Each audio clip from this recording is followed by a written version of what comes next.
பக்கத்துல கள்ளக்குறிச்சியில இப்போ கள்ளச்சாராய சாவு 4 பேர் செத்துருக்கிறாங்க. இப்போ இன்னும் எவ்வளவு பேர் வரப்போகுதுன்னு தெரியல. ஆமா, என்ன செய்தி வெளியில இவங்க சொல்லிட்டாலும் செய்தி வெளியிட மாட்டாங்களா கூட கேட்கணும். அதனால இது இன்னொன்று முக்கியமா நீங்க கேட்க மாட்டீங்களே. என்ன கேள்வி கேட்கணும் நீங்க? கள்ளக்குறிச்சியில அப்பவே நீங்க சொன்னீங்க வீடியோல வரவிடாம பாத்துக்கிறாங்க.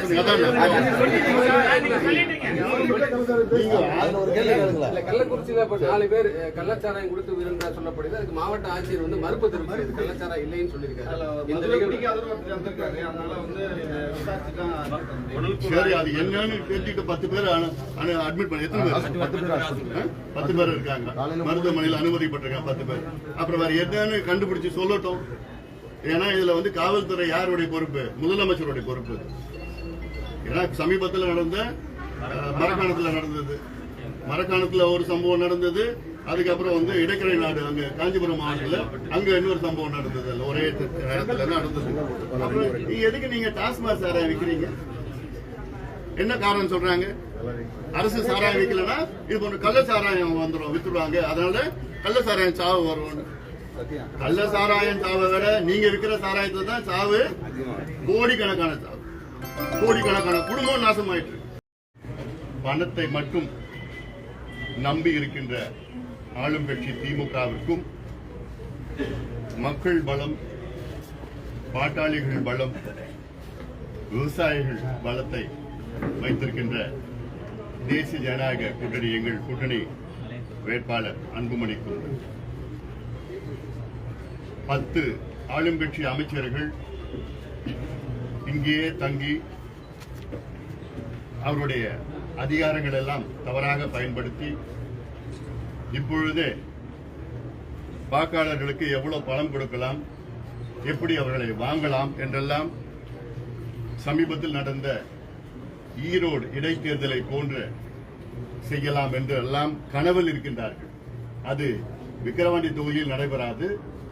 காரணம், இது எங்களுடைய பகுதி, எங்களுடைய தொகுதி, நாங்கள் பலமாக இருக்கின்ற தொகுதி. கடந்த காலத்தில் நீங்கள் பார்த்தீர்கள் பென்னாகரம் ஃபார்முலா, இப்பொழுது நீங்க பார்க்க இருக்கிறீர்கள் விக்கிரவாண்டி ஃபார்முலா. பென்னாகரம் ஃபார்முலாவிலே களத்திலே இறங்கி வீடு வீடாக சென்று மக்களிடம் வாக்குகளை சேகரித்து அங்கே 2வது வந்தாலும் உண்மையான வெற்றி எங்களுக்கு தான் கிடைத்தது. அதே போன்று இந்த தேர்தலில் எங்கள் கூட்டணி பலமாக இருக்கின்ற இந்த பகுதி மக்கள் ஒரு மிகப்பெரிய ஒரு இயக்கத்தில் இருக்கின்றார்கள். விக்கிரவாண்டி சட்டமன்ற தொகுதி இவ்வளவு காலமாக ஆண்டு கொண்டிருக்கின்ற ஆளும் கட்சி இந்த தொகுதியில ஒரே ஒரு தொழிற்சாலை, அதுவும் அந்த கரும்பு தொழிற்சாலை, சக்கர ஆலை. இது 1970 72 வந்தது. இன்னைக்கு 300 பேர் வேலை செய்யறாங்க. இதை தவிர இவ்வளோ அமைச்சர்கள் வந்தார்கள், போனார்கள், இப்ப இருக்கின்றார்கள். தமிழ்நாட்டிலே இந்த தொகுதி மிக மிக மிக மிக பின்தங்கிய ஒரு தொகுதியாக இருந்து கொண்டிருக்கிறது. இவ்வளவு அமைச்சர்கள் இருந்தோம், ஆளுங்கட்சி இருந்தோம், இந்த மக்களுக்கு என்ன செய்தார்கள் என்று மக்கள் கேட்கின்றார்கள். நாங்களும் கேட்கிறோம். தேர்தல் நேரத்தில் வரீங்க, 10 அமைச்சர்கள் இப்ப வரீங்களே, இவ்வளவு காலமா எங்க போனீங்க? தொகுதி மக்களை பாத்தீங்களா? தொகுதிக்கு ஏதாவது செஞ்சீங்களா? விவசாயிகள் ஏதாவது செஞ்சீங்களா? இந்த விழுப்புரம் மாவட்டத்துக்கு ஏதாவது செஞ்சீங்களா? தமிழ்நாட்டிலே அதிக குடிசைகள் உள்ள மாவட்டம் விழுப்புரம் மாவட்டம். தமிழ்நாட்டிலே அதிக டாஸ்மாக் விற்கிற மாவட்டம் விழுப்புரம் மாவட்டம். கல்வி அறிவு கடைசியில் இருக்கிற மாவட்டம் விழுப்புரம் மாவட்டம். இந்த தேர்தலுக்கு மட்டும் 10 அமைச்சர்கள் வந்து உட்கார்ந்துட்டு இருக்கீங்களா? ஏன் இந்த மாவட்டத்துக்கு என்ன பண்ணீங்க? பக்கத்துல கள்ளக்குறிச்சியில இப்போ கள்ளச்சாராய சாவு 4 பேர் செத்துருக்கிறாங்க. இப்போ இன்னும் எவ்வளவு பேர் வரப்போகுதுன்னு தெரியல. ஆமா, என்ன செய்தி வெளியில இவங்க சொல்லிட்டாலும் செய்தி வெளியிட மாட்டாங்களா கூட கேட்கணும். அதனால இதெல்லாம் நிச்சயமாக எங்களுடைய தேர்தல் பரப்புரை சமூக நீதி அடிப்படையில் இந்த தேர்தலை நாங்கள் சந்திக்கின்றோம். சமூக நீதி காத்த மண் இந்த மண், தியாகம் செய்த மண் இந்த மண், இடஒதுக்கீடுக்காக ரத்தம் சிந்திய மண் இந்த மண். இந்த மண்ணில் நடக்கின்ற இடைத்தேர்தல் இது. அதனால மக்கள் தெளிவாக இருக்கின்றார்கள். இதுல இவங்க தான் ஆளுங்கட்சி தான் இந்த ஜாதி, இந்த மதம், இந்த இனம், இப்படி பிரச்சனை எப்படி மூட்டலாம், இப்படி எல்லாம் திட்டமிட்டு இருக்கிறாங்க. எங்களை பொறுத்த வரைக்கும் எல்லாம் பாட்டாளிகள் தான். பாட்டாளிகள்லாம் யாரு? நெத்தியில வேர்வை வருவாங்க பாட்டாளி. அது யார், எந்த ஜாதி, எந்த மதம், எந்த இனம் இருந்தாலும் சரி, எல்லாம் பாட்டாளிகள் தான். அதனால இது நிச்சயமாக, ஆனா சமூக நீதி பேசுவதற்கு திமுகவுக்கு எள்ளளவும் தகுதி கிடையாது. எள்ளளவும் தகுதி கிடையாது.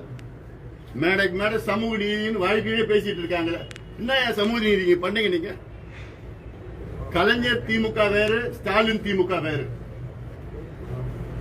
ஸ்டாலின் திமுக இப்போ இருக்கின்ற திமுக சமூக நீதிக்கும் அவங்களுக்கு சம்பந்தம் கிடையாது. ஏன்னா திரு ஸ்டாலின் அவர்களை சுத்தி இருக்கின்ற ஒரு 4-5 அமைச்சர்களுக்கும் சமூக நீதிக்கு சம்பந்தம் கிடையாது. அந்த அமைச்சர்கள் பேச்சை கேட்டுதான் ஸ்டாலின் அவர்கள் செயல்பட்டு இருக்காரு. நான் சொல்றேன், நான் அவங்க அமைச்சர்களா நான் பார்க்கல, அவங்கள வியாபாரிகள், வணிகர்களா நான் பார்க்கிறேன். அதுல ஒரு 3 வணிகர்கள் இந்த தொகுதியில பொறுப்பு எடுத்திருக்காங்க. இப்போ எதுக்கு? KN நேருக்கும் சமூக நீதிக்கு சம்பந்தம் இருக்கா? எதுக்கு வந்திருக்காரு பொறுப்பு? வியாபாரி. வியாபாரிகளுக்கும் சமூக நீதிக்கு என்ன சம்பந்தம் இருக்கு? பொன்முடிக்கும் சமூக நீதிக்கு ஏதாவது சம்பந்தம் இருக்கா? இல்ல. ஆனா இவங்க எல்லாம் இங்க பொறுப்பு எடுத்துக்கிட்டு என்ன எப்படியாவது வாக்காளர் விலை கொடுத்து வாங்கலாம், அதுக்காக தான் இங்க போட்டு இருக்கிறாங்க. இதுவே அதிகாரத்தை தவறா பயன்படுத்தி நாங்க புகார் கொடுத்துருக்கோம், டெல்லி கொடுத்துருக்கோம், இந்த கொடுத்துருக்கிறோம். அமைச்சர்னு யாரும் உள்ள வரக்கூடாது, பொறுப்பெல்லாம் வெளியில கல்வி வச்சுட்டு வாங்க. தேர்தல் என்பது சமமா இருக்கணும். அது இடஒதுக்கீடு கொடுக்கிறோம் 3 ஆண்டு காலமாக ஏமாற்றிய திமுக, ஏமாற்றிய திரு ஸ்டாலின் அவர்கள் மக்கள் சரியான பாடத்தை புகுட்டுவார். இந்த தேர்தலில் கொடுக்கிறோம் எத்தனை முறை பார்த்தோம். இது ஜாதி பிரச்சனை கிடையாது, சமூக நீதி பிரச்சனை. ஜாதிவாரி கணக்கெடுப்பு நடத்தணும்னு எவ்வளவு கோரிக்கை, எவ்வளவு கேட்டோம், எத்தனையோ போராட்டம். பீகார்ல நடத்தி முடிச்சுட்டாங்க. பீகார்ல நடத்தி முடிச்சு இடஒதுக்கீடு அதிகப்படுத்தி இருக்கிறாங்க. அதுதான் உண்மையான சமூக நீதி. கர்நாடகால முடிச்சுட்டாங்க, ஆந்திராவில் பண்ணி எடுத்துட்டு இருக்காங்க, தெலுங்கானா எடுத்துட்டு இருக்காங்க, ஒரிசாவில் அறிவிச்சிருக்கிறாங்க. இவ்வளவு மாநிலத்தில் பண்றது உங்களால பண்ண முடியாதா? ஏன்னா உங்களுக்கு மனசு கிடையாது. ஸ்டாலின் அவர்களுக்கு சமூக நீதி அப்படின்னு என்னன்னு அவர் அக்கறை கிடையாது, மனசு கிடையாது. அப்படி கொஞ்சம் எண்ணம் வந்தாலும் சுத்தி இருக்கிற 3-4 வியாபாரிகள் வந்து அதை கெடுத்துடுறாங்க. வேண்டாங்க, இது பிரச்சனையா இப்படி ஆயிடும். என்ன பிரச்சனை இன்னும் இருக்கு? களத்துல நீங்க பார்க்க போறீங்க, எல்லாம் பார்த்துக்குவோம். எப்படி எதிர்கொள்வோம்னு எங்களுக்கு நல்லா தெரியும். அதனால நாங்க களத்துல நாங்க பார்த்துப்போம். நிச்சயமாக இது இந்த தேர்தலில் அன்புமணி மிகப்பெரிய வெற்றியை பெறுவார், மிகப்பெரிய வெற்றியை பெற போறாரு. இவங்க ஆளுங்கட்சி நம்புறது ஒன்லி பணத்தை மட்டும் தான் நம்பிட்டு இருக்கிறாங்க. நாங்கள் மக்கள் சக்தி, மக்களுடைய உணர்வு, மக்களுடைய எழுச்சி, மக்களுக்கு ஒரு மாற்றம், அந்த ஒரு எண்ணம், இதெல்லாம் வேணும். அதுக்கு அந்த எதிர்பார்ப்பு மிகப்பெரிய அளவில் இருக்கிறது. தொகுதி மீண்டும் சொல்றேன், இந்த விக்கிரவாண்டி தொகுதி மட்டும் இல்ல, இந்த விழுப்புரம் மாவட்டத்தை நாசம் பண்ணி ஒண்ணு இல்லாம ஒண்ணு கடைசியில் இருக்கு இந்த மாவட்டத்தில். இதுல இங்க ஒரு அமைச்சர், அங்க ஒரு அமைச்சர், இங்க ஒரு அமைச்சர், இப்படி எல்லாம் வந்துட்டு நியமனம், பேருக்கு நியமனம் பண்ணி எதுவும் வளர்ச்சி இல்லாம செஞ்சிட்டு இருக்கிறாங்க. அதனால இந்த தேர்தல் நாங்கள் தேசிய ஜனநாயக கூட்டணி மிகப்பெரிய வெற்றியை பெறுவோம். எங்கள் கூட்டணி உள்ள தலைவர்கள் எல்லாம் வர இருக்கிறாங்க, வந்து பிரச்சாரம் எல்லாம் செய்ய மேற்கொள்ள எல்லா தலைவர்களும் எல்லாம் ஒன்னா வர திட்டமிருக்கிறாங்க. அதனால என்ன தேதி என்ன எப்படி செய்ய போறோம் உங்களுக்கு நாங்க தெரியப்படுத்துறோம். அதிமுக தேர்தலில் புறக்கணிச்சிருக்காங்க, பிரதான எதிர்கட்சியான அதிமுக தேர்தலில் புறக்கணிச்சிருக்காங்க. அந்த நிலைப்பாடு அது அவங்க கட்சியினுடைய நிலைப்பாடு. அதுக்கு என்னால கருத்து சொல்றதுக்கு ஒண்ணும் கிடையாது. பாமக வந்து இடைத்தேர்தலில் போட்டியிடுற கொள்கையில் இருந்தீங்க, திடீர்னு விக்கிரவாண்டி சட்டமன்ற இடைத்தேர்தலில் போட்டியிட்டு அதான் இன்றைய அரசியல் சூழலில் கருதி எங்களுடைய நிர்வாக குழு தைலாபுரம் தோட்டத்தில் ஒரு 5 நாட்களுக்கு முன்பு கூடி இந்த முடிவை நிர்வாக குழு எடுத்த முடிவு. 2 நாட்களாக அமைச்சர்கள் இந்த தொகுதியில பிரச்சாரம் செயல்வரை கூட நடத்துறாங்க. பேசின அமைச்சர்கள் அத்தனை பேருமே ஒன்றியல் சமுதாயத்தை சார்ந்த அமைச்சர்கள் தொடர்ந்து பாமக மேலையும் தொடர்ந்து குற்றச்சாட்டை வச்சுட்டு இருக்காங்க. எங்களுக்கு அதாவது இந்த சமுதாயத்துக்கு பாமக எதுவுமே செய்யலன்றது நேற்று பத்திரிகை தொடர்ந்து. ஆனா அனைத்து அமைச்சர்களுமே அவங்க அமைச்சர்கள் பேசுறாங்க. இன்னைக்கு சொல்ற அந்த சமுதாயத்தில் அமைச்சர்களா இருக்கிறதே பாமக தான் காரணம். பாமக இல்லைன்னா அவங்க அமைச்சர்களா இல்லை, அந்த அமைச்சர் பொறுப்பு அவங்களுக்கு கொடுக்க மாட்டாங்க. அதனால இந்த கட்சியும் சரி அந்த கட்சியும் 2 கட்சியிலயும் இருக்கிற அமைச்சர்கள் எல்லாம் அதுக்கு காரணமே நாங்க தான், பாமக தான் காரணம். ஆனாலும் திமுக உடைய அவங்க ஸ்ட்ராட்டஜி என்னன்னா, எப்பயுமே இது போன்ற தேர்தல் வந்ததுன்னா எங்களை வந்து இழிவா பேசுவாங்க, சமுதாய ரீதியில எங்களை வந்து இழிவுபடுத்துவாங்க, அந்த திமுக இருக்கிற வண்டிகளை வச்சு எங்களை தாக்குவாங்க, பேசுவாங்க, என்னமோ பண்ணிட்டு இருப்பாங்க. அதை பத்தி நாங்க ஒரு பொருட்டா எடுத்துக்கிறது கிடையாது. அது வந்து எங்களை பொறுத்தவரைக்கும் ஒரு பொருட்டா கிடையாது. ஏன்னா அவங்க என்ன பேசினாலும் மக்களுக்கு எடுபட போறது இல்லை. மக்களுக்கு அவங்கள பத்தி தெரியும், அவங்களோட போலி பேச்சு எல்லாம் தெரியும். தேர்தல் நேரத்தில் அவங்களுக்கு அக்கறை வந்த போன்ற ஒரு தோற்றம் வரும். அதனால இதெல்லாம் நாங்க மணிமண்டபம் கட்டுவோம் அப்படின்னு சொல்லிட்டாங்க. ஏன்னா மணிமண்டபம் கட்டி என்ன ஆக போகுது? அது ஒரு பில்டிங், அவ்வளவுதான். அதனால வந்து இந்த மக்கள் வந்து படிப்பு வந்துருமா, இல்ல இந்த மக்களுக்கு வேலை கிடைச்சிடுமா, இந்த மக்கள் வாழ்வாதாரம் வருமா, முன்னேறிடுவாங்களா ஒரு பில்டிங் கட்டினா? நாங்க மணிமண்டபம் கட்டல, அதுவும் அறிவிச்சிருக்கிறாங்க, அவ்வளவுதான். ஏன் நம்மளுடைய ஏஜி சம்பத் இருக்கிறாரு, அவருக்கு கோவிந்தசாமி அவர்களுக்கு வந்து நாங்க மணிமண்டபம் கட்டுவோம், எப்படி கட்டுவோம், என்ன கட்டினீங்க? அதெல்லாம் இது ஒரு விளம்பர அரசியல். அதெல்லாம் நாங்க வந்து தியாகிகளுக்கு வந்து நாங்க பென்ஷன் கொடுக்கிறோம். என்ன பென்ஷன் கொடுத்தீங்க? எவ்வளவு கொடுக்குறீங்க? 3000 ரூபாய். ஒரு தியாகி குடும்பம் இன்னைக்கு எவ்வளவு பெரிய குடும்பமா இருக்கு தெரியுமா?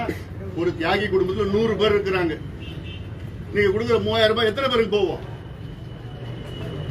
நாங்க கேட்கறது எதுக்கு தியாகம் பண்ணாங்க?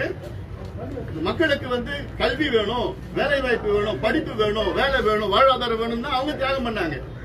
அதை விட்டுட்டு நாங்க 3000 ரூபாய் கொடுக்கிறோம், நாங்க பில்டிங் காட்டுறோம், இதெல்லாம் வேணாம் ஐயா. நீங்க இடஒதுக்கீடு கொடுங்க, சமூக நீதி நிலைநாட்டுங்க, ஜாதிவாரி கணக்கெடுப்பு நடத்துங்க, அதானே கேட்கிறோம். அதனால உண்மையான சமூக நீதி. இடஒதுக்கீட்டுல அந்த 21 குடும்பங்களுக்கு பாமக என்ன செய்யுது? அதாவது நாங்க இது வரைக்கும் அதிகாரத்துல வரல, அதிகாரத்துக்கு வராமலேயே நாங்க நிறைய செஞ்சிருக்கோம். நாங்க செய்யறது நாங்க விளம்பரம் படுத்துறது கிடையாது. வருஷம் வருஷம் நான் கொஞ்சம் சொல்றேன் உங்களுக்கு, வருஷம் வருஷம் ஒவ்வொரு குடும்பத்துக்கும் நாங்க 1 லட்சம் ரூபாய் பணம் கொடுக்கிறோம், நிதி கொடுத்துட்டு வரோம் ஒவ்வொரு வருஷமும். இதுதான் சொல்றது 1-2, இன்னும் எவ்வளவு செஞ்சிருக்கிறோம். இருக்கிற தியாகிக்கு வேலை வாய்க்கிறது, அது எல்லாம் நிறைய இருக்குது. அதனால திருமணம் அதெல்லாம் விட்டுட்டு அதான் இது வந்து செஞ்சதை சொல்றது வந்து எனக்கு வந்து அது ஒரு என்ன தப்பா நான் எடுத்துக்கிறேன். நாங்க எவ்வளவு செய்யறோமோ அதெல்லாம் வெளியில சொல்லிக்கிறது கிடையாது. எவ்வளவு நாங்க செஞ்சிருக்கிறோம். நாங்க எங்களுக்கு அதிகாரம் இல்லாம நீங்க என்ன செஞ்சீங்க? 3000 ரூபாய் பென்ஷன் கொடுத்துட்டீங்களா? 3000 ரூபாய் எத்தனை பேர் பிரிச்சுப்பாங்க? பேச வர்றாரு யாரு? ஜெகத் ரட்சிகர். அவர் பேச சொல்றாங்க, அவர் பேசுறாரு. அவர் என்ன பண்ணாரு? கேட்கலாம், எவ்வளவு கேள்வி கேட்கலாம். அது அப்புறம் MRK பேசிட்டாரா இல்லையா? அடுத்த நாளைக்கு பேச போறாரு. சிவசங்கர் பேசிட்டாரா? அதுக்கு துரைமுருகன் அவர் பேச விட மாட்டாங்க. அவர் சொன்னாலும் அவர் பேச மாட்டாரு. அப்படி அவர் டீசெண்டா போயிடுவார். வேற யாரு இருக்கா? இதான் அவங்களுடைய ஸ்ட்ராட்டஜி. தான் ஏதாவது ஒரு பிரச்சனை அந்த ஜாதி யார் இருக்காங்களோ அந்த ஜாதியை வச்சுதான் அவங்கள வந்து இழிவுபடுத்துவாங்க. இதுதான் திமுகவுடைய கொள்கை. இடஒதுக்கீட்டுக்கு எதிரான கட்சி, அதோட கூட்டணி வச்சுக்கிட்டு நீங்க வந்து இடஒதுக்கீடு குறித்தும் சமூக நீதி குறித்தும் பேசுறீங்க. இது வரைக்கும் நீங்க இடஒதுக்கீடு வேண்டாம் நீங்க சொல்லியிருக்கீங்களா? இல்ல யாராவது சொல்லியிருக்காங்களா? இல்ல யார் சொன்னாங்க சொல்லுங்களேன். யார்? அவர் சொல்லுவாரு. என்ன உச்ச நீதிமன்றத்தில் இருக்கு, கேஸ் இருக்குது, நிலுவையில் தான் இருக்குது. சும்மா ஸ்டே கொடுத்திருக்காங்க, அவ்வளவுதான். பெயில்ல தான் இருக்கிறாரு. சாதிவாரி கணக்கெடுப்புன்றது மத்திய அரசு தான் எடுக்க முடியும், மாநில அரசு அது வந்து எடுக்க முடியாது அப்படிங்கிற வாதத்தையும். அப்போ பீகார்ல எப்படி எடுத்தாங்க? பீகார்ல முதலமைச்சர் நிதிஷ்குமார் எடுத்து கணக்கெடுத்து நடத்தி அதுல 60 விழுக்காடு இடஒதுக்கீட்டை 75 விழுக்காடா உயர்த்திருக்கிறார். அவர் எப்படி பண்ணாரு? அதுல கணக்கெடுப்பு நடத்தி அதுல என்னன்னா 19 குறியீடுகளை எடுத்திருக்கிறாரு. அந்த யார் யார் அந்தந்த பிற்படுத்தப்பட்ட சமுதாயமோ, தாழ்த்தப்பட்ட சமுதாயமோ, மிகவும் பிற்படுத்தப்பட்ட சமுதாயமோ அவங்கள எந்த நிலையில இருக்கிறாங்க, வீடு இருக்குதா, சொந்த வீடு இருக்குதா, இல்ல வாடகை வீட்டுல இருக்காங்களா, எத்தனை பட்டதாரிகள் இருக்கிறாங்க, எவ்வளவு நிலம் வச்சிருக்கிறாங்க, இந்த மாதிரி கணக்கெடுப்பு எல்லாம் நடத்தி அவங்க என்ன படிச்சிருக்கிறாங்க, எத்தனை பேர் படிக்கல, இதெல்லாம் எடுத்து அதுல 1,86,000 குடும்பங்கள் வந்து மாதம் வருமானம் 6,000 ரூபாய்க்கு குறைவா இருக்குன்னு கணக்கெடுப்பு நடத்தி அந்த 1,86,000 குடும்பங்களுக்கு 2 லட்சம் ரூபாய் ஒதுக்கி நிதி கொடுத்து அவளை முன்னேற்றிருக்கிறாரு நிதிஷ்குமார். அதுதானே சமூக நீதி.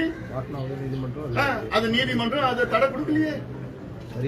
இவங்க நாங்க தந்தை பெரியாருடைய வாரிசு, சமூக நீதி எங்கள் மூச்சு, எங்கள் உயிர் மூச்சு.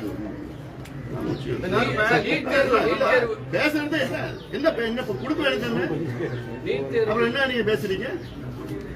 நீட் தேர்வு தொடர்ந்து குளறுபடி சம்பந்தமா பல மாநில முதலமைச்சர்களே கண்டனம் தெரிவித்து போராட்டம் நடத்தி வராங்க. குறிப்பா தேசிய ஜனநாயக கூட்டணியில் இருக்கக்கூடிய முதலமைச்சர் எதிர்ப்பு தெரிவிக்கிறாங்க. பாமகவுடைய நிலைப்பாடு எங்க நிலைப்பாடு நாங்க கூட்டணி போனா நாங்க நிலைப்பாடு நாங்க மாத்திக்கிறது திமுக மாதிரி நாங்க மாத்திக்க மாட்டோம். ஒரே நிலைப்பாடு தான் இருப்போம். நீட் தேர்வு எங்களை பொறுத்த வரைக்கும் வேண்டாம். இந்தியாவிலே தேவையில்லாத ஒரு தேர்வு. முதல்ல இருந்து அந்த நிலைப்பாடு தான் இன்னைக்கும் நிலைப்பாடு. அந்த நிலைப்பாடு நாங்க எடுத்துட்டு இருக்கோம். அவங்களுக்கு வேற நிலைப்பாடு இருக்கலாம். ஆனா அதான் எல்லாம் ஒரே கொள்கையில் உள்ள கட்சிக்கு தான் கூட்டணி சேரணும் கிடையாது. தேர்தல் கூட்டணி அது வேற. அதனால இன்னைக்கு குளறுபடிகள் பல இருக்கு. உச்சநீதிமன்றமும் அதுக்கு எடுத்து வச்சிருக்கிறாங்க, பிரச்சனை எல்லாம் வச்சிருக்கிறாங்க, அதை சொல்லியிருக்கிறாங்க. அதனால நிச்சயமா அது தேவையில்லாத ஒரு தேர்வு, சமூக நீதிக்கு எதிரான ஒரு தேர்வு நாங்க பாக்குறோம். நாங்க அது நிச்சயமா அது எடுக்க வேண்டும். அது ஒவ்வொரு மாநிலத்துக்கும் அந்த அதிகாரத்தை கொடுத்துட்டு போகும். இது இன்னொரு முக்கியமா நீங்க கேட்க மாட்டீங்களே, என்ன கேள்வி கேட்கணும் நீங்க? கள்ளக்குறிச்சியில அது அப்பவே நீங்க சொன்னீங்க, வீடியோல வரவிடாம பாத்துக்கிறாங்க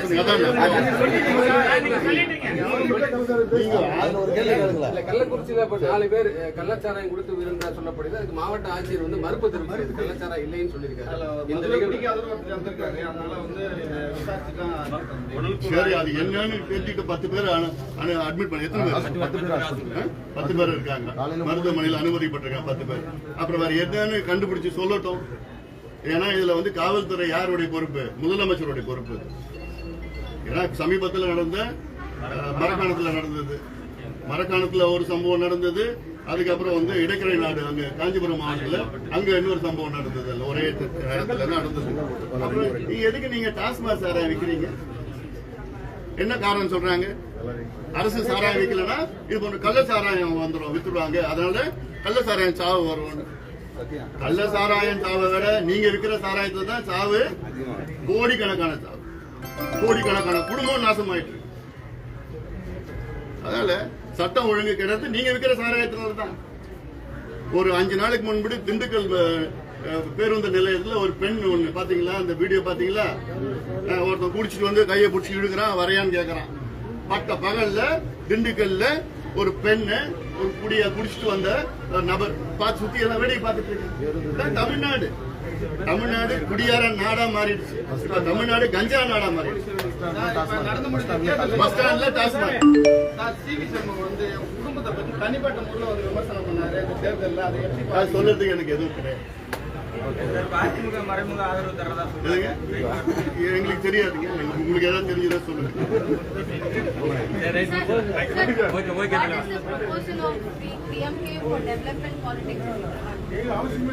See, first thing which is going against development is the Tasman. And this district per se, Vilpuram district per se, is the most backward district of Tamil Nadu, which Vikravandi comes under. There's only one industry in Vikravandi, the sugar factory, that started in 1972, and only 300 people are working there. That's all. And this is a private industry. The government has not started any initiatives, even though there have been so much of ministers from this district from the beginning, from 1967, so many people. And this constituency is just the same. And this is an agrarian constituency based on agriculture and dependent on rain. There is no river, perennial river or nothing to feed this. So that is our priority here. And there's one scheme called Nandan Kalwai scheme, which has been there for, I don't know, I think 30-40 years. Whichever chief minister comes, first thing they will say is, once we will come, we will have the Nandan Kalwai. Nothing has happened.